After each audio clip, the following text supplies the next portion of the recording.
भारतीय लोकतंत्र पर घातक हमला। क्या आप जानते हैं कि मोदी सरकार ने 3 राज्यों में चुनाव जीतने के बाद पहला काम क्या किया? शीतकालीन सत्र में उन्होंने 2 अहम बिल पास कराए। पहले बिल में ये कानून पास कराया कि कोई भी व्यक्ति मोदी के पूंजीपति मित्रों के खिलाफ नहीं बोल सकता, और अगर किसी ने ऐसा करने की जरूरत की तो देशद्रोह का मुकदमा चलाकर उसे जेल में बंद कर दिया जाएगा।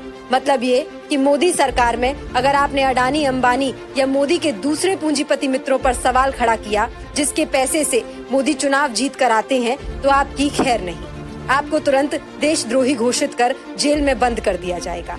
बहुत कम लोगों को मालूम है कि मोदी जैसे ही 3 राज्यों में चुनाव जीते, वैसे ही अडानी की आमदनी में 25 अरब डॉलर का उछाल हो गया और अंबानी को 12 अरब डॉलर का फायदा हासिल हुआ।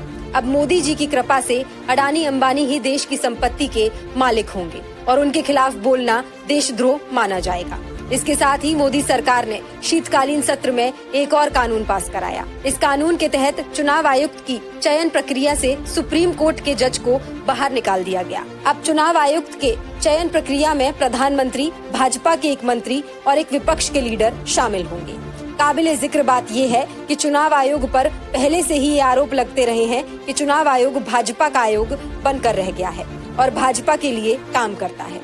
अब तो इसका चयन भी भाजपा के नेता करेंगे, तो इनसे निष्पक्ष चुनाव की उम्मीद कैसे की जा सकती है? ये सबसे बड़ा सवाल है। सवाल पैदा होता है कि अगर मोदी लहर है और वो जीत रहे हैं, तो चुनाव आयुक्त के चयन प्रक्रिया से चीफ जस्टिस ऑफ इंडिया को क्यों बाहर निकाला गया? असल बात तो ये है कि 3 राज्यों में चुनाव जीतने के बाद मोदी सरकार ने 2 कानून बनाकर भारतीय लोकतंत्र पर घातक हमला किया है और देश में तानाशाही व लूटमार और भ्रष्टाचार का रास्ता खोल दिया है।